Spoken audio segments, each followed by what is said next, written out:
welcome back to the Citizen channel. I hope you're all staying safe and well, and we've got a little tribute in memory of Trevor Francis, who sadly passed away very recently, 1954 to 2023. So we're going to have a look at Trevor Francis's brief stay at Manchester City and say please accept this as a small tribute and my condolences, I'm sure all City fans, to the family and friends of Trevor. Please, if you are new to the channel, if you push that subscribe button, push the bell notifications, everything City, of course. It'd be great to have you on board, spread the word. And of course, if you can give us a little like for this little tribute to Trevor Francis, it'd be much appreciated. Right, early life and before City, yes, Trevor John Francis was born in Plymouth, Devon, April the 19th, 1954, and he joined Birmingham City as a schoolboy. He scored approximately 800 goals in schoolboy football, a bit like Paul Molden with a good record like that. And his debut for Birmingham City's first team was in 1970, age just 16. Birmingham City manager at the time, Freddie Goodwin, compared Francis to both Jimmy Greaves and Dennis Law. High praise indeed. Francis negotiated a loan from Birmingham in 1978. He was always looking to the future, of course, to play for the Detroit Express in the North American Soccer League. And from Birmingham, Trevor went to Nottingham Forest. That clause was still there. I don't think Brian Clough was too happy about it, but yeah, despite this, they paid out the princely sum without tax, so it did go over £1 million at £999,999. And it was, of course, kept under that by Mr. Brian Clough, but it was recognised as the first. He was recognised as the first £1 million player, as the transfer fee was estimated to be in the region of about £1.15 million when you include things like that was VAT around then and that sort of thing. When he joined Brian Clough's Forest team, officially from Birmingham City, he was still, as I said, contracted to play in the US with Detroit Express, and the fee was about double the previous transfer record, so it's a high figure indeed, a lot to live up to. He paid back some of his fee, of course, by scoring, probably paid back all of his fee, in fairness, by scoring the only goal as Forest lifted the European Cup in 1979 by defeating Malmo. He would miss out, though, on the second European medal, as injury kept him out of the Forest team that collected back-to-back European trophies. Of course, we mentioned the word injuries there, didn't we? Injuries and Trevor Francis appear to go hand in hand, but as the 81-82 season opened, Francis was still a Forest player and scored 2 in Forest's opening game of the season against Southampton. Mere handful of days later, though, he was at City because we made them an offer they couldn't refuse, according to Brian Clough.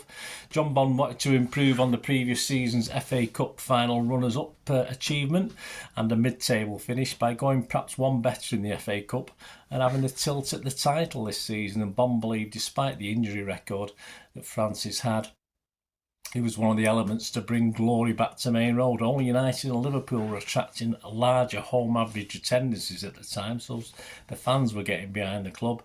City, though, would have to meet that asking price of £1.2 million, and Francis himself was keen on the move. Amongst other things that were annoying Francis at Forest was he wasn't entirely happy at playing on the wing, which coach Peter Saylor thought was his best position. He wanted to play as a striker, and it just so happened City were after a number 9. City manager Bond convinced Wells to stump up the cash, and after weeks of wrangling, though Forest's asking price appeared not to move too much, it was us trying to get the money together. All Wells opened his wallet, and also he was pushed a little bit into that by the fact that United was sniffing around as well. So by the third game of the season, away trip to Stoke City, City had a new number 9 as he signed on the 3rd of September 1981 on a 3-year contract. As for the fans, well, yeah, me included, to say there was a certain level of excitement at the arrival of Francis was a little bit of an understatement. City were linked with the likes of people like Joe Jordan, Justin Fashanu.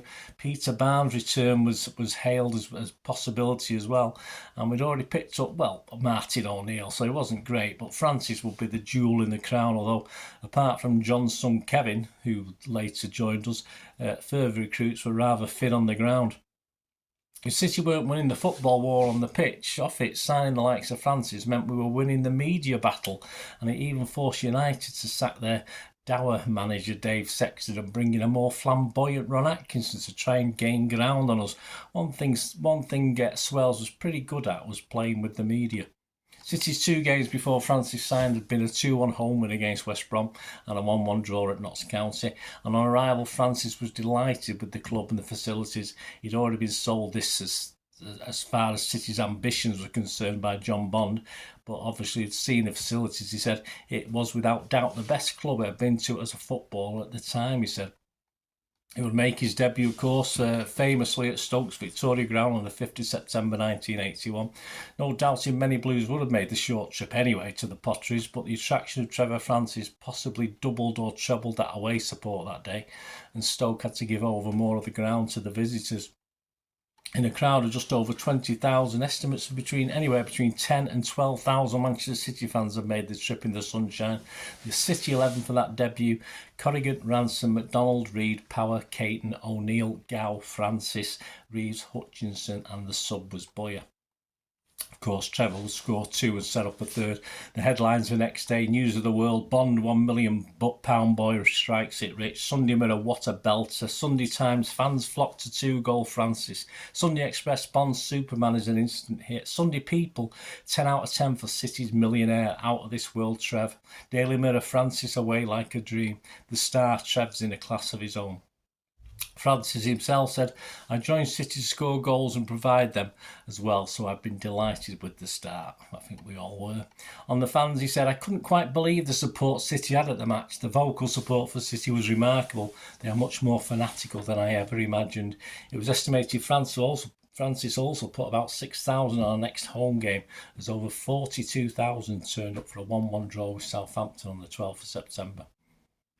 On the 23rd of September 1981, Trevor suffered his first injury at City, which kept him on the sidelines for the next 8 games. He was injured after a coming together with John Lukic in the 65th minute of a 4-0 win over Leeds at Main Road.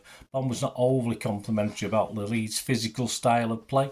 Francis suffered partially torn knee ligaments. We're not saying City were a one-man team, but after that Leeds win, City was sat 4th after 6 games on 11 points. On his return, we were sat 11th after 12 games on 16 points. The thing was that Francis also brought out the best in other players, Stewart and Kevin Reeves being cases in point. On the 7th of November 1981, he returned in action after his injury in a Main Road victory over Middlesbrough, opening the scoring with a headed goal. Reeves and Stewart Penn were the other scorers. It ended 3-2. Apparently, Francis has struggled with a thigh strain after the Ipswich game at Portman Road on the 28th of November. He went into hospital for a manipulative operation on December the 2nd, and on the 5th of December, he was back playing in a home game against Aston Villa.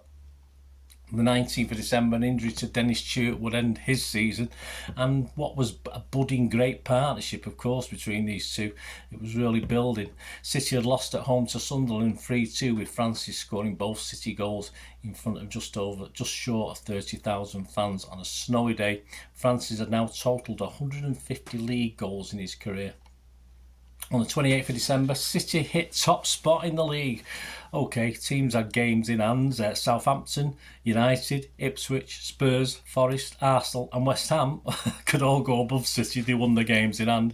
But hey, we take what we could get at that time. But it was a 2-1 win over Wolves at Main Road. Francis and Hartford were the scorers in front of just over 40,000 fans. Francis did say that this goal was his best for City. There'll be a little bit more of that in part 2.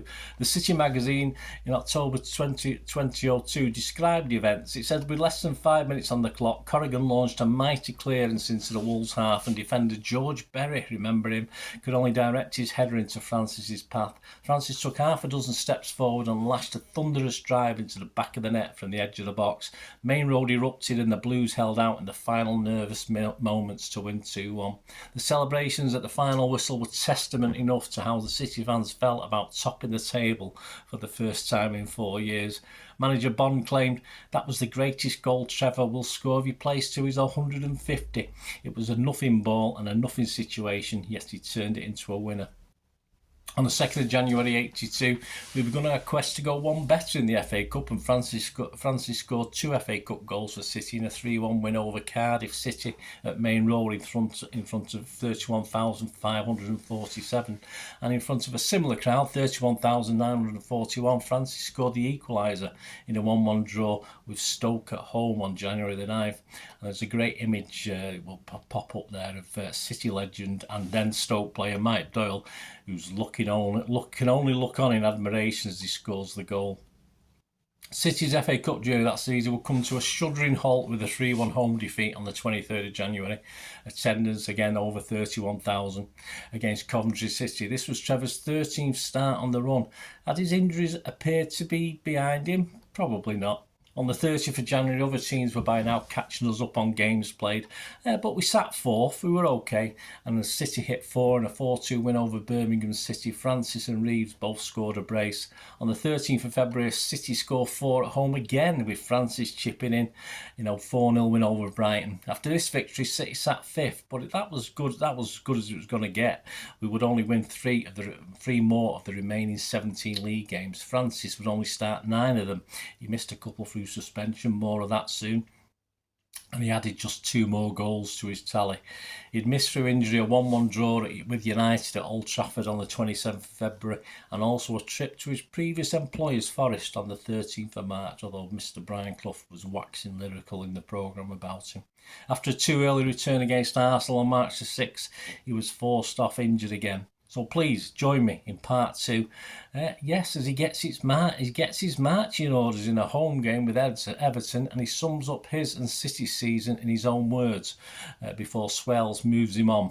But we do get a brand new roof. So please share your memories you've got of that. Trevor Francis, it'd be great to hear from you. And please join me for part 2 as we continue our look. Thanks for watching, guys. Until we meet again, that's one thing, don't I? Please stay safe, everyone. Bye for now.